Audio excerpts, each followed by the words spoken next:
Hello everyone, my name is Gulafsha और आप सभी देख रहे हैं मेरा official channel TU education club. I hope आप सभी ठीक होंगे और आप सभी अपनी अपनी स्टडी बहुत अच्छे से कर रहे होंगे। देखिए, आज की जो मेरी वीडियो होने वाली है वो आपकी बीए ऑनर्स पॉलिटिकल साइंस की होने वाली है। बीए ऑनर्स पॉलिटिकल साइंस का जो सब्जेक्ट है जिसका नाम है पर्सपेक्टिव ऑन पब्लिक एडमिनिस्ट्रेशन, यानी लोक प्रशासन पर दृष्टिकोण। अगर आपके पास भी ये सब्जेक्ट है, चाहे आप सेकेंड सेमेस्टर के हों या फिर सिक्स सेमेस्टर के हो, ये वीडियोज़ आप सभी के लिए है, क्योंकि देखिए सेम ही सब्जेक्ट है बट सेमेस्टर अलग है, यानी अलग अलग सेमेस्टर में ये सब्जेक्ट है। तो अगर आप सेकंड में हो, फोर्थ में हो एंड सिक्स में हो, तो तीनों के लिए बेनिफिट वाली वीडियो होने वाली है। बेसिकली अभी तो आप सेकंड सेमेस्टर में होंगे, तो ये वीडियो जो है आप लोगों के लिए बहुत ज़्यादा इंपॉर्टेंट है। ये क्वेश्चन आंसर, देखिए ऐसा नहीं है कि मैंने अलग अलग सेमेस्टरों के नाम ले लिए तो बुक अलग होगी, नहीं, बुक सेम ही है। पर ऐसा होता है कुछ बच्चों को पहले दे दी जाती है, कुछ बच्चों को बाद में दी जाती है, तो बुक ये सेम ही है। इसी वजह से मैंने आपको फॉर नॉलेज आपकी बता दिया कि हाँ ये अलग सेमेस्टर में भी है, ठीक है। तो अगर आप सेकेंड सेमेस्टर के हैं तो भी ये वीडियो बहुत ज़्यादा बेनिफिट वाली होने वाली है, क्योंकि इस वीडियो के माध्यम से आप इस पूरी ही होल बुक के जो इंपॉर्टेंट क्वेश्चन विद आंसर हैं वो कवर करेंगे। देखिए, अगर आपने स्टडी कर ली है इस बुक की तो बहुत अच्छी बात है, अदरवाइज़ इन क्वेश्चंस के माध्यम से आप अपनी जो होल बुक है उसे कवर कर पाएंगे। वैसे मैंने ऑलरेडी ये पूरी बुक कवर करवा रखी है, लिंक आपको पूरा ही प्लेलिस्ट का डिस्क्रिप्शन बॉक्स में मिल जाएगा। अदरवाइज़ अगर आप ये सारे ही क्वेश्चंस देख लेते हैं, जो कि आपके मेनली थ्री पार्ट्स में होंगे और एक पार्ट आपका प्लस एक पार्ट और होगा, यानी एक वीडियो और होगी जो कंक्लूजन होगी, या ये कहें इन सब का मर्ज होगी, जो आपकी क्विक रिवीजन के लिए होगी, ठीक है। तो इस तरह से आप ये सारे जो इंपॉर्टेंट क्वेश्चंस हैं वो देख पाएंगे।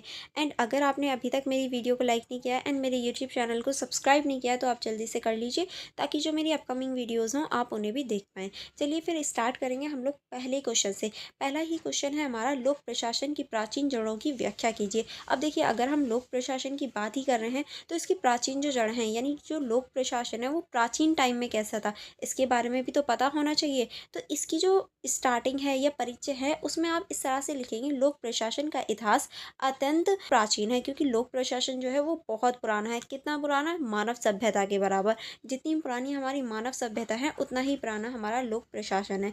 समाज के संगठन, शासन की व्यवस्था, न्याय और व्यवस्था बनाए रखने के लिए प्रशासनिक प्रणाली की आवश्यकता हमेशा रही है।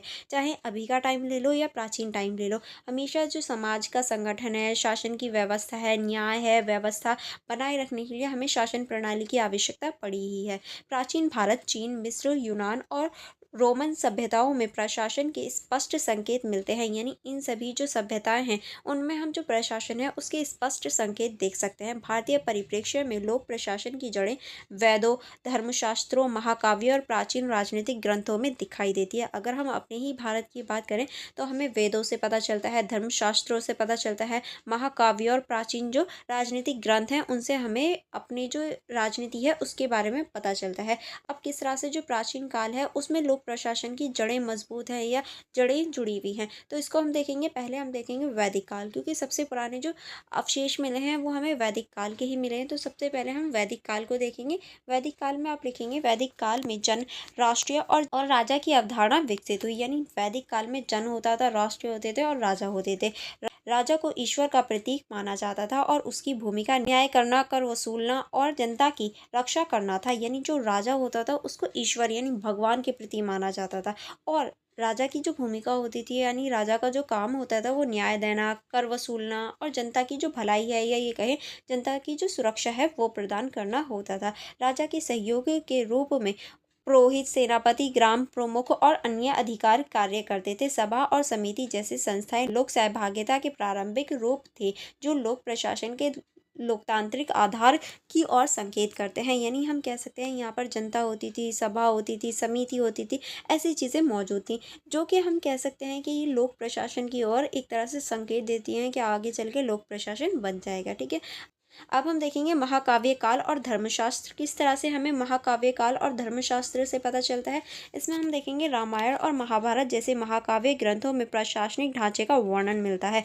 यानी अगर हम रामायण की बात करें या महाभारत की बात करें तो इनमें भी जो प्रशासनिक ढांचा है उसको हम देख सकते हैं। उदाहरण के लिए राम राज्य को आदर्श शासन व्यवस्था माना गया है, यानी जो राम राज्य है उसको आदर्श शासन व्यवस्था मानी गई है, क्योंकि राम राज्य जो है वो सबसे अच्छा राज्य माना जाता जाता था, यानी राम का जो राज्य था, जहाँ राजा न्यायप्रिय, उत्तरदायी और कल्याणकारी होते थे। धर्मशास्त्रों में प्रशासन, दंड नीति, न्याय व्यवस्था और सामाजिक कल्याण की विस्तृत निर्देश मिलते हैं। यानी देखिए जो राजा होता था वो न्यायप्रिय होता था, और जो उत्तरदायी होते थे, जन कल्याण वाली जो नीतियाँ होती थी वो राजा करता था, और राजा को दंड नीति, न्याय व्यवस्था और जो सामाजिक नियंत्रण है, इस सभी की जो नीतियाँ होती थी वो बहुत अच्छी बनाई जाती थी राजा द्वारा। ठीक है, नेक्स्ट अब हम देखेंगे मनुस्मृति में प्रशासनिक कार्यकर्ता कार्यव्रतों, दंड, विधान, न्याय व्यवस्था तथा राज्य के विभिन्न अंगों का वर्णन मिलता है। यानी अगर हम मनुस्मृति की देखें, जो जो ऋषि मनु द्वारा लिखी गई है, इसमें प्रशासनिक कर्तव्य हैं, दंड विधान है, न्याय व्यवस्था है, इन सभी का हमें इसमें जो अवशेष हैं या ये कहें, इन सभी का वर्णन मिल जाता है। नेक्स्ट अब हम देखेंगे महाजनपद और मौर्य काल। इसमें आप देखेंगे मौर्य शासनकाल में लोक प्रशासनिक अत्यधिक संगठित और केंद्रीकृत थे। यानी इस टाइम पे जो मौर्य शासन था, इस टाइम पे जो प्रशासन था वो अत्यधिक संगठित या फिर ये कहें केंद्रीकृत था। चाणक्य, यानी जिन्हें हम कौटिल्य भी कहते हैं या विष्णुगुप्त भी कह देते हैं, द्वारा रचित अर्थशास्त्र इस काल की प्रशासनिक व्यवस्था का श्रेष्ठ ग्रंथ है। यानी जो चाणक्य द्वारा अर्थशास्त्र लिखी गई थी, जिसमें राजनीति के बारे में बताया गया था, वो सबसे अच्छा या विशिष्ट जो ग्रंथ है उसमें आ जाता है। इसमें राजा, मंत्री परिषद, खुफिया तंत्र, न्यायपालिका, विस्तृत प्रबंधन और कल्याणकारी की विस्तृत चर्चा है। मौर्य प्रशासन में ग्राम स्तर से लेकर केंद्र तक अधिकारियों की नियुक्ति की जाती थी, जिससे एक संगठित तंत्र बनता था। जैसे अभी इस टाइम पे होता है कि हाँ, हर प्रशासन की नियुक्ति की जाती है, हर स्टेट या हर जगह का कोई ना कोई जो अधिकारी होता है वो बनाया जाता है। ऐसे ही मौर्य काल में भी बनाया जाता था, यानी ग्राम स्तर से बनाना शुरू करते थे। ठीक है, अब आगे चलेंगे। आगे अब हम देखेंगे गुप्त काल और उत्तरकालीन भारत। इसमें आप लिखेंगे गुप्त काल में प्रशासनिक तुलना के रूप में विकेंद्रीकृत था। स्थानीय निकायों को अधिक स्वतंत्रता थी। भूमि प्रशासन, न्यायिक प्रणाली और कर व्यवस्था में व्यवहारिक सुधार हुए। यानी हम यहाँ कह सकते हैं जो स्थानीय निकाय थे वो बहुत ज़्यादा स्वतंत्र थे, और भूमि प्रशासन हो गया, न्याय प्रणाली हो गई, व्यवस्था में बहुत ज़्यादा व्यापारिक जो सुधार हो रहे थे वो हम यहाँ देख सकते हैं। ठीक है, आगे आप इसमें लिखेंगे ग्राम सभा, नगर सभा जैसी संस्थाएं फिर से सशक्त हुई। इस काल में प्रशासन में धर्म का प्रभाव और अधिक बढ़ गया। यानी इस टाइम पे जो ग्राम सभा है, नगर सभा है, ऐसी जो संस्थाएं हैं वो शक्तिशाली होने लगी थी, और जो धर्म का प्रसार है या ये कहें धर्म का जो प्रभाव है वो भी राजनीति में बढ़ने लगा था। अब हम देखेंगे प्राचीन चीन, मिस्र और यूनान और प्रशासन। यानी प्राचीन जो चीन है, मिस्र है, यूनान है, इस टाइम का प्रशासन कैसा था। चीन में कन्फ्यूशियस के विचारों पर आधारित एक नैतिक एवं अनुशासित प्रशासनिक प्रणाली विकसित हुई। यानी चीन में इनका जो विचारधारा थी, इस आधार पर जो प्रशासनिक व्यवस्था थी वो विकसित हुई थी। अगर हम मिस्र की बात करें तो मिस्र में फ़िरौन के अधीन केंद्रीकृत प्रशासन था, जिसमें कर संग्रह, कृषि प्रबंधन और धार्मिक कार्यकुशलता थी। यानी फ़िरौन के अधीन ही जो कर संग्रहण है, कृषि है और जो धार्मिक चीज़ें हैं वो सभी फ़िरौन के अंडर आती थी। अगर हम यूनान की बात करें तो यूनान में नगर राज्य आधारित प्रशासन था, और लोकतंत्र की अवधारणा ने जन्म लिया। प्लेटो और अरस्तु जैसे विचारकों ने राज्य और प्रशासन पर गहन चिंतन किया। यानी अगर हम यूनान की बात करें तो नगर आधारित प्रशासन जो था और जो लोकतांत्रिक जो अवधारणा थी उनको जन्म दे रहा था। ठीक है, और यहाँ अरस्तु, प्लेटो जैसे जो विचारक हैं उनका भी जन्म हुआ था। ठीक है, चलिए आगे बढ़ेंगे। आगे हम देखेंगे इस क्वेश्चन का निष्कर्ष को देख लेते हैं। निष्कर्ष में आप लिखेंगे लोक प्रशासन की प्राचीन जड़ें यह स्पष्ट करती हैं कि प्रशासन केवल आधुनिक राज्य की आवश्यकता नहीं, बल्कि यह सभ्यता के प्रारंभिक काल से ही समाज का एक अभिन्न अंग रहा है। यानी हम इन सभी के आधार पर कह सकते हैं कि जो प्रशासन है वो अभी के लिए इम्पॉर्टेंट नहीं है, बल्कि हमारे प्राचीन जो समाज रहा है उसके लिए भी बहुत ज़्यादा इम्पॉर्टेंट रहा है। भारतीय संदर्भ में चाणक्य का अर्थशास्त्र, वेदों के वर्णित राजधर्म, महाभारत और मनुस्मृति जैसे ग्रंथों ने प्रशासन की नींव रखी, और हम अपने प्रशासन की जो नींव है उसे हम देख सकते हैं कि जो चाणक्य हैं उनका जो अर्थशास्त्र है, वेदों का जो वर्णन है, और ये कहें महाभारत और मनुस्मृति जो ग्रंथ है, इन्होंने बहुत बड़ी नींव रखी है। यह जड़ें आज के लोक प्रशासन के मूल्यों वो जैसे लोक कल्याण, न्याय, उत्तरदायित्व और पारदर्शिता की पृष्ठभूमि तैयार करती हैं, जो कि अभी हम देख सकते हैं। ठीक है, आई होप आपको ये क्वेश्चन समझ में आ गया होगा। नेक्स्ट क्वेश्चन देखेंगे लोक प्रशासन के वैज्ञानिक प्रबंधन दृष्टिकोण का समालोचनात्मक विश्लेषण कीजिए। यानी इस क्वेश्चन के अंतर्गत आपको लोक प्रशासन के जो वैज्ञानिक प्रबंधन दृष्टिकोण है उसका समालोचनात्मक विश्लेषण करना है। चलिए इसको देख लेते हैं। लोक प्रशासन के वैज्ञानिक प्रबंधन दृष्टिकोण का समालोचनात्मक विश्लेषण किस तरह से आप करेंगे, इसमें पहले हम देखेंगे परिचय। परिचय में आप लिखेंगे वैज्ञानिक प्रबंधन दृष्टिकोण 20वीं सदी की शुरुआत में लोक प्रशासन में एक क्रांति परिवर्तन लेकर आया। यानी ये जो दृष्टिकोण है ये 20वीं शताब्दी में आया था, वो भी एक क्रांति परिवर्तन के साथ। इस दृष्टिकोण के जनक फ्रेडरिक विस्लो टेलर यानी F.W. टेलर माने जाते हैं। इन्होंने प्रशासन को विज्ञान की दृष्टि से समझने और उसे अधिक कुशल, प्रभावशाली और उत्पादक बनाने पर बल दिया था। यह दृष्टिकोण प्रशासनिक कार्यों को तार्किक, मापन योग्य और दक्षता आधारित बनाने का प्रयास करता है। यानी ये जो है ये प्रशासन को तार्किक और मापन जो योग्य है, दक्षता आधारित जो वो चीज़ें हैं उन पर आधारित करने या फिर उसे इस तरह से ढालने में मदद करता है। अब हम देखेंगे वैज्ञानिक प्रबंधन दृष्टिकोण की मुख्य जो विशेषताएं हैं। अगर हम इस दृष्टिकोण की विशेषताओं की बात करें तो पहला हम देखेंगे कार्य का वैज्ञानिक अध्ययन। किस तरह से जो कार्य है उसका वैज्ञानिक अध्ययन होता है। इसमें आप लिखेंगे प्रत्येक कार्य को वैज्ञानिक तरीके से विश्लेषित किया जाए ताकि समय, प्रयास और संसाधनों की बचत हो सके। यानी हमें सारे जो तरीके हैं उन्हें वैज्ञानिक रूप से विश्लेषित करना चाहिए ताकि हमारा समय भी बचे, प्रयास भी बचे और जो संसाधन है उन्हें भी बचाया जा सके। ठीक है, नेक्स्ट अब हम देखेंगे कार्य विभाजन और विशेषज्ञता। श्रमिकों और अधिकारियों के कार्य स्पष्ट रूप से विभाजित हो जिससे दक्षता और उत्पादन में वृद्धि हो। क्योंकि अगर कार्य का विभाजन अच्छे से नहीं होगा तो कार्य जो है वो मिसमैच हो जाएगा, या ये कहें इस कार्य में एक तरह से कन्फ्यूजन क्रिएट हो जाएगी। इसीलिए जो कार्य है उसका विभाजन अच्छे से होना ज़रूरी है। ठीक है, नेक्स्ट टाइम हम देखेंगे सर्वोत्तम तरीका। किस तरह से किसी भी कार्य को करने का एक सबसे अच्छा तरीका खोजा जाए जिससे सभी अपनाएं। यानी जो भी बेस्ट वे है किसी भी कार्य को करने का, या बेस्ट तरीका है उसको खोजना और सभी उसे फॉलो करें ताकि जो कार्य है वो अच्छे तरीके से हो पाए।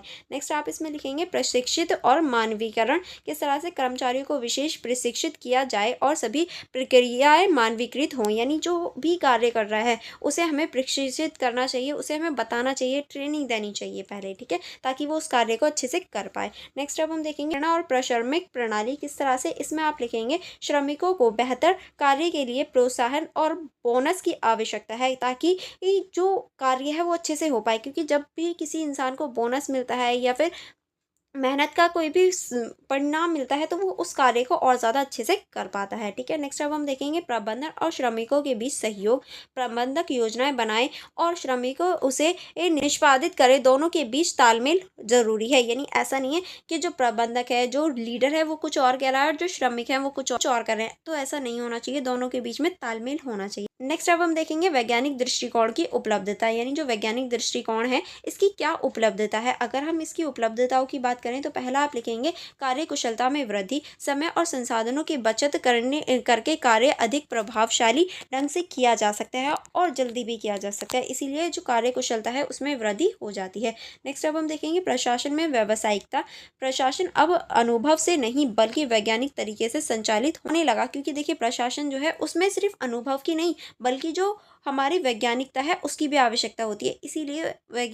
इसीलिए प्रशासन को चलाने के लिए हमें वैज्ञानिकता की आवश्यकता होती है। नेक्स्ट अब हम देखेंगे मानव संसाधन प्रबंधन का विकास। कर्मचारियों के प्रशिक्षण, चयन और मूल्यांकन की आधुनिक विधियां विकसित हुई या विकसित हो रही हैं। ठीक है, नेक्स्ट अब हम देखेंगे उद्योगों से प्रशासन में ज्ञान का स्थानांतरण। किस तरह से जो उद्योग हैं उसका जो प्रशासन में ज्ञान है उसका स्थानांतरण हो रहा है। इसमें आप लिखेंगे निजी क्षेत्रों की दक्षता लोक प्रशासन में आ रही है या हम इसे आते हुए देख सकते हैं, जो कि और ज़्यादा दक्ष या ये कहें अच्छा बना रही है। अब हम देखेंगे समालोचनात्मक विश्लेषण। अगर हम इसकी समालोचनात्मक विश्लेषण करें, क्योंकि देखिए क्वेश्चन में भी पूछा गया था हमसे कि इसका हमें समालोचनात्मक विश्लेषण करना है। अगर हम इसका समालोचनात्मक विश्लेषण करें तो इसमें आप लिखेंगे मानवीय तत्व की उपेक्षा। किस तरह से जो मानवीय तत्व हैं उनकी उपेक्षा की जाती है। इसमें आप लिखेंगे यह दृष्टिकोण मनुष्य को मशीन की तरह मानता है जिसमें मानवीय भावनाओं, प्रेरणा और सामाजिक संबंधों की उपेक्षा की जाती है। यानी देखिए ये जो दृष्टिकोण है ये मानव को एक मशीन के रूप में देख लेता है, जिसकी वजह से जो मानव की भावनाएं होती हैं, प्रेरणाएं होती हैं, सामाजिक संबंध होता है, उनको एक तरह से नकारने का कार्य करता है। नेक्स्ट अब हम देखेंगे अत्यधिक विकेंद्रीकरण। निर्णय लेने की शक्ति प्रबंधन के पास होती है जिससे श्रमिकों की संरचनात्मकता और भागीदारी घटती है। क्योंकि देखिए निर्णय जो होता है वो सारा ही एक ही व्यक्ति के हाथ में आ जाता है और वो अपने ही आप को सुपीरियर समझने लगता है, जिसकी वजह से जो श्रमिक होते हैं वो उनकी ना तो राय लेता है ना ही उनको वो ज़्यादा ध्यान देता है, ये कहें उनकी भागीदारी को देखता है। इसी वजह से इसकी जो आलोचना है वो की गई है। नेक्स्ट अब हम देखेंगे प्रशासन की जटिलता की अनदेखी। किस तरह से लोक प्रशासन केवल दक्षता का खेल नहीं है, इसमें राजनीतिक, सामाजिक और सांस्कृतिक कारक भी भूमिका निभाते हैं, जिन्हें वैज्ञानिक दृष्टिकोण नज़रअंदाज करता है। यानी अगर हम वैज्ञानिक दृष्टिकोण की ही बात कर रहे हैं तो इसमें राजनीतिक, सामाजिक और सांस्कृतिक जो वो हमारे मॉडल होते हैं या ये कहें जो कारक होते हैं उन्हें बिल्कुल नज़रअंदाज कर दिया जाता है। ठीक है, इसमें सिर्फ दक्षता पर ध्यान दिया जाता है। नेक्स्ट अब हम देखेंगे परिवर्तनशीलता का अभाव। किस तरह से जो परिवर्तनशीलता है उसका अभाव यहाँ देखा जा सकता है। तो इसमें आप लिखेंगे ये दृष्टिकोण एक निश्चित वातावरण में प्रभावी हो सकता है, लेकिन बदलते परिवर्तन और विविधताओं को ये नहीं संभाल सकता। यानी अगर एक जैसी सिचुएशन है, सेम सिचुएशन है, तो हम इसको लागू कर सकते हैं, लेकिन हमारी जो सिचुएशन है या जो भी हमारे बदलाव हैं वो हो रहे हैं तो ये वहाँ पर हैंडल नहीं कर पाता, वहाँ ये बिगड़ जाता है। इस वजह से हम इस दृष्टिकोण को हर सिचुएशन में लागू नहीं कर सकते। नेक्स्ट अब हम देखेंगे व्यक्तिवाद और सृजनात्मकता की कमी। किस तरह से यहाँ पर व्यक्तिवाद और सृजनात्मकता की कमी है, इसमें आप लिखेंगे कार्य के मानवीकरण से कर्मचारियों की स्वतंत्रता, सोच और नवाचार क्षमता पर रोक लगती है। यानी जो कार्य की मानवीकरण है और जो कर्मचारियों की स्वतंत्रता है, सोच है, उस पर भी एक तरह से रोक लगा देता है ये। ठीक है, अब हम देखेंगे इस क्वेश्चन का निष्कर्ष में आप लिखेंगे वैज्ञानिक प्रबंधन दृष्टिकोण ने लोक प्रशासन में अनुशासन, दक्षता और कार्य निष्पक्षता के वैज्ञानिक तरीकों को स्थापित किया है, लेकिन इसकी यांत्रिकता और मानव व्यवहार की उपेक्षा के कारण यह दृष्टिकोण आलोचना का विषय भी बन गया है, क्योंकि ये जो है ये मानव व्यवहार को और उसके जो संबंध होते हैं, सामाजिक संबंध होते हैं, उनको एक तरह से नकारने का कार्य करता है। नेक्स्ट अब हम देखेंगे आधुनिक समय में प्रशासन को केवल तकनीकी नहीं बल्कि सामाजिक प्रक्रिया के रूप में देखा जाता है, इसलिए वैज्ञानिक दृष्टिकोण आज मानवीय दृष्टिकोण के साथ संतुलित करना आवश्यक है, जिससे प्रशासन अधिक उत्तरदायी, संवेदनशील और जनमुखी बन सकता है। यानी देखिए जो आज का टाइम है उस टाइम पे जो तकनीक है वही काफ़ी नहीं है, बल्कि हमारी जो सामाजिक प्रक्रिया है वो भी बहुत ज़्यादा इंपॉर्टेंट है समाज को जलाने के लिए। इसलिए जो वैज्ञानिक प्रबंधन दृष्टिकोण है उसे मानवीय जो दृष्टिकोण है उसके साथ अच्छे संबंध या ये कहीं संतुलित करना आवश्यक है, ताकि इसे भी यूज़ किया जा सके और संवेदनशील और जनमुख जो है उसे बनाया जा सके, यानी इसे अच्छी तरीके से सुव्यवस्थित तरीके से यूज़ किया जा सके।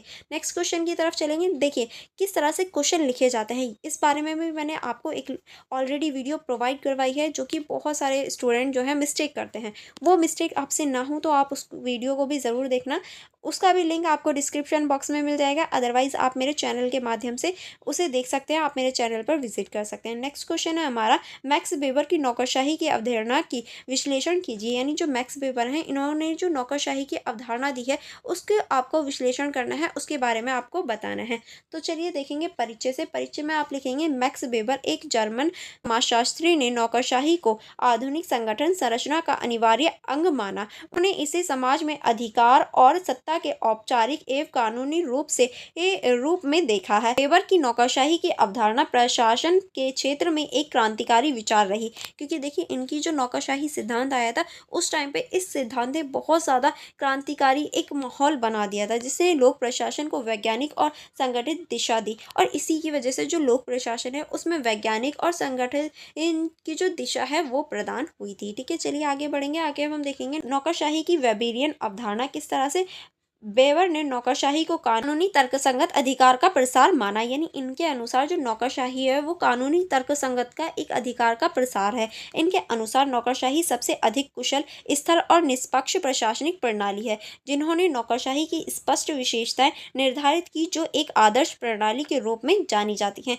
यानी इनके अनुसार कुछ स्पेशल ही जो विशेषताएं वो होती हैं, जिसकी वजह से एक आदर्श जो प्रकार की एक तरह से नौकरशाही है या आदर्श जो शासन है उसके रूप में इन्होंने उसे बताया है। किस तरह से, पहले हम देखेंगे स्पष्ट पदानुक्रम। किस तरह से जो स्पष्ट पदानुक्रम है इसके अंतर्गत आप लिखेंगे प्रत्येक अधिकारी को एक ऊंचा नीचे वाले बद्ध ढांचे में रखा जाता है, जहां प्रत्येक पद एक अन्य के अधीन या ऊपर होता है। यानी इनके अनुसार जो पद वाली ये जो श्रृंखला है या ये कहें जो एक तरह से कार्य का विभाजन है वो स्पष्ट होना चाहिए, जिसकी वजह से सभी को पता चले कि हाँ कौन सा पद ऊंचा है या कौन सा पद नीचा है, और हर पद या तो किसी से ऊपर होता है या किसी से नीचे होता है। ठीक है, इस तरह से मैं यहाँ जॉब्स की बात कर रही हूँ। ठीक है, जैसे कि अगर हम कोई भी नेता का ले लें तो एक नेता ऊपर होगा यानी सुपीरियर होगा, एक नेता नीचे होगा यानी उसका जूनियर होगा। इस तरह से हम देख सकते हैं। नेक्स्ट अब हम देखेंगे नियमों द्वारा शासित व्यवस्था। इसमें आप लिखेंगे सभी कार्य लिखित नियमों के अनुसार किए जाते हैं, जिसमें जिसमें सामान्यता, निष्पक्षता और पारदर्शिता सुनिश्चित होती है, जिसकी वजह से सारे जो लिखित होते हैं उसमें हम सामान्यता, निष्पक्षता और जो पारदर्शिता है उसे देख सकते हैं। ऐसा नहीं है कि जो वो चीज़ें हैं उनमें हेरफेर हो जाए। नेक्स्ट अब हम देखेंगे कार्य का विभाजन। प्रत्येक अधिकारी का कार्य क्षेत्र स्पष्ट रूप से निर्धारित होता है, जिसे विशेषज्ञता विशेषज्ञता और दक्षता बढ़ती है। कि जो सभी कर्मचारी होते हैं उनका जो कार्य है वो स्पष्ट रूप से विभाजित होता है या स्पष्ट रूप से उन्हें बताया जाता है, ताकि जो उनकी विशेषज्ञता है या दक्षता है वो बढ़े। ऐसा नहीं है वो कन्फ्यूजन में ही रहे कि हमें करना क्या है। सभी के पद और सभी का जो कार्य है वो विभाजित होता है। नेक्स्ट अब हम देखेंगे लिखित अभिलेख। इसमें आप लिखेंगे प्रत्येक निर्णय और प्रक्रिया का लिखित रिकॉर्ड रखा जाता है, जिससे उत्तरदायित्व और स्थापत्य बना रहता है, ताकि सारी चीज़ें जो है उत्तरदायित्व या फिर कोई भी अगर नया इंसान वहाँ पर उस पोस्ट पे आता है तो उसे पता होना चाहिए कि क्या चीज़ हुई है। इसीलिए सारी चीज़ें जो है वो लिखित रिकॉर्ड में रखी जाती हैं। नेक्स्ट अब हम देखेंगे योग्यता पर आधारित चयन। नौकरशाही की नियुक्ति उनकी योग्यता, परीक्षा और प्रशिक्षण के आधार पर होती है, ना कि परिवार, जाति या संबंध के आधार पर। यानी अगर कोई भी जॉब दी जाती है तो उसकी योग्यता के आधार पर, उसकी शिक्षा के आधार पर, उसका जो वो परीक्षण लिया जाएगा उस आधार पर दी जाती है, ना कि उसके परिवार, जाति या फिर किसी भी संबंध के आधार पर उसे नौकरी नहीं दी जाती। ठीक है। नेक्स्ट अब हम देखेंगे पेशेवर प्रवृत्ति। पेशेवर प्रवृत्ति किस तरह से, इसमें आप लिखेंगे नौकरशाही एक पेशेवर सेवा होती है, जिसमें पदोन्नति वरिष्ठता और योग्यता के आधार पर होती है। यानी देखिए एक पेशेवर, जिसमें हम एक तरह से एक पेशा चुनते हैं, जैसे लॉयर का हो गया, टीचर का हो गया, डॉक्टर का हो गया, ये एक तरह से पेशा ही तो हम कह सकते हैं नौकरशाही जो है वो एक पेशेवर सेवा होती है, जिसमें पद भी होते हैं। क्योंकि देखिए कोई भी लॉयर जो है वो हाई पोजीशन पे हो सकता है, कोई लो पे हो सकता है, कोई भी टीचर प्रिंसिपल हो सकता है या नॉर्मल टीचर हो सकता है, कोई भी डॉक्टर एमबीबीएस हो सकता है, नॉर्मल डॉक्टर हो सकता है। इस तरह से ये पद पे भी आधारित होता है, यानी इसमें हम पद देख सकते हैं। ठीक है। चलिए आगे बढ़ेंगे। आगे अब हम देखेंगे बेवर की नौकरशाही का महत्व। यानी जो बेवर हैं इनकी जो नौकरशाही है इसका क्या महत्व है। व्यवस्था और अनुशासन की स्थापना किस तरह से कार्य का नियमितीकरण नौकरशाही को सुचारू रूप से संचालित करने में सहायक होता है। यानी जो कार्य है उसका नियमितीकरण होता है, जिसकी वजह से जो नौकरशाही है उसे हम सुचारू रूप से करता हुआ या फिर होता हुआ देख सकते हैं। नेक्स्ट अब हम देखेंगे दक्षता और विशेषज्ञता। किस तरह से यहाँ की जो दक्षता है और विशेषज्ञता है इसमें आप लिखेंगे कार्यों को स्पष्ट विभाजन से कर्मचारियों में विशेषज्ञता बढ़ती है, जिससे निर्णय कुशलतापूर्वक लिया जाता है। यानी ऐसा नहीं है सब लोग अपनी अपनी चलाने लग जाते हैं, जो सुपीरियर ने ले लिया वही निर्णय लिया जाता है, जिसकी वजह से क्या होता है कार्य जो है वो कुशलतापूर्वक हो भी जाता है और विशेषज्ञता बनी रहती है और जो कुशलतापूर्वक चीज़ें हैं वो बनी रहती हैं। ठीक है। नेक्स्ट अब हम देखेंगे उत्तरदायित्व और पारदर्शिता। किस तरह से लिखित नियम और अभिलेख प्रणाली से प्रत्येक कार्य का लेखा जोखा संभव होता है। यानी जो लिखी हुई चीज़ें होती हैं उससे हम अभिलेख जो प्रणाली है और जो भी लेखा जोखा है उसको हम देख सकते हैं लिखित होने की वजह से। ठीक है।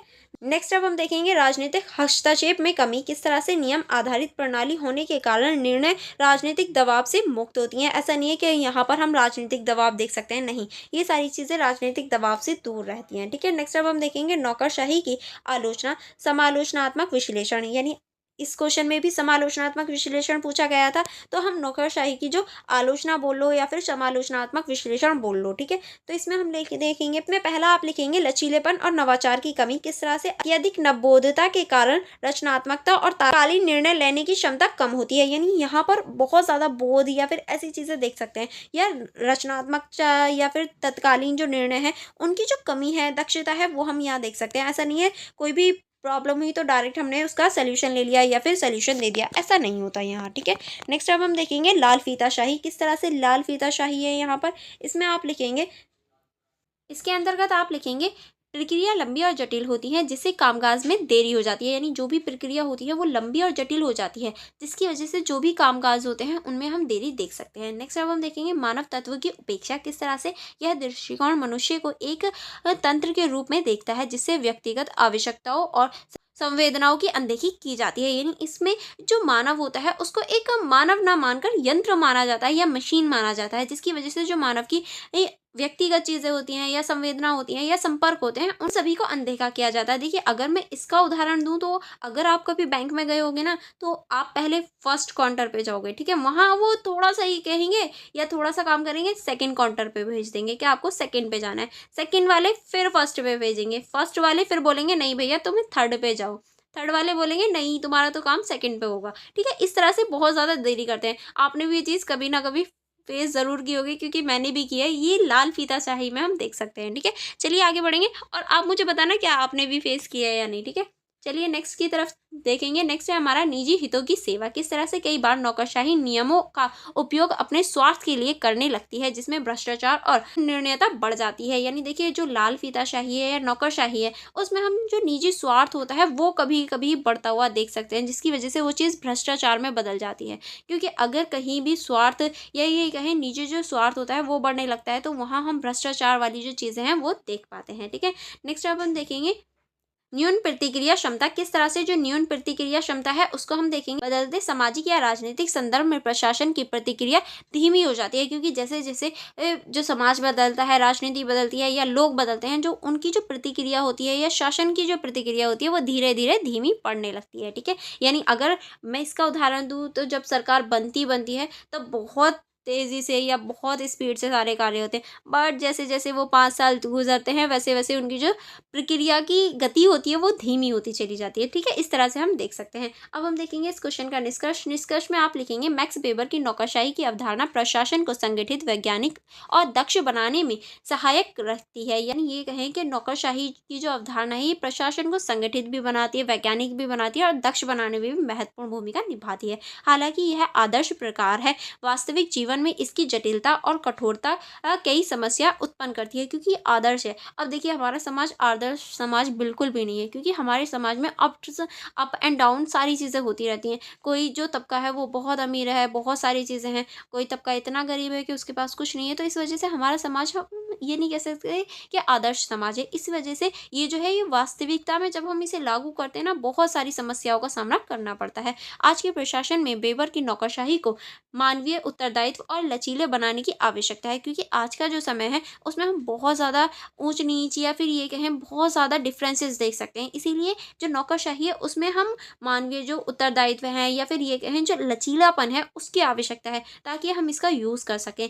अगर हम एज इट इज़ इसको यूज़ करना चाहें, जैसे इन्होंने दिए है नौकरशाही का सिद्धांत, उसको हम नहीं यूज़ कर सकते एक्चुअल लाइफ में, क्योंकि एक्चुअल लाइफ में जो ह्यूमंस होते हैं उनकी खुद की लाइफ होती है, खुद की फीलिंग्स होती हैं, उनके संबंध होते हैं, तो हम उन्हें मशीन की तरह ट्रीट नहीं कर सकते, ठीक है? तो इस तरह से इनमें थोड़ा सा लचीलेपन की आवश्यकता है, जिससे ये जन कल्याण के वास्तविक उद्देश्यों को पूरा कर सके। और हम जो इसमें चेंजेस करेंगे, जो हम लचीलेपन में या फिर थोड़े से चेंजेस करेंगे, उसकी वजह से क्या होगा, जो जन कल्याण के जो वास्तविक मुद्दे होते हैं या जो समस्याएं होती हैं, हम उनको पूरा कर पाएंगे या फिर उनका सोल्यूशन ढूंढ पाएंगे, ठीक है? आई होप आपको यहाँ तक सारे क्वेश्चन समझ में आ गए होंगे। तो आज की इस वीडियो को हम लोग यहीं रखेंगे, आगे के जो क्वेश्चन है वो हम सेकेंड वीडियो में कवर करेंगे, ओके? अगर किसी भी क्वेश्चन में या कहीं भी डाउट हो तो आप मुझसे कमेंट बॉक्स में पूछ सकते हैं। इस for more information, for more connectivity, आप मेरे यूट्यूब चैनल को सब्सक्राइब कर लीजिए एंड बेल आइकन को प्रेस करके अपने फ्रेंड्स के साथ शेयर कर दीजिए, ताकि वो लोग भी इस इंपॉर्टेंट वीडियो को देख पाएँ। एंड फॉर मोर कनेक्टिविटी आप मेरा टेलीग्राम ग्रुप ज्वाइन कर सकते हैं, आप मेरी इंस्टाग्राम ID चेकआउट कर सकते हैं। इनका लिंक आपको डायरेक्ट डिस्क्रिप्शन बॉक्स में मिल जाए, वहाँ से उन्हें ज्वाइन कर सकते हैं। एंड अगर आप इन सभी नोट्स की सेल्फ स्टडी करना चाहते हैं तो आप मेरी जो यूट्यूब चैनल है उसकी मेंबरशिप ज्वाइन कर सकते हैं, अदरवाइज मेरा टेलीग्राम ग्रुप ज्वाइन कर सकते हैं, वहाँ को प्रोवाइड करवा दी जाएगी। चलिए फिर हम मिलेंगे नेक्स्ट वीडियो में। आप वीडियो को लाइक करना एंड अपने फ्रेंड्स के साथ शेयर करना मत भूलिएगा। Thank you for watching everyone.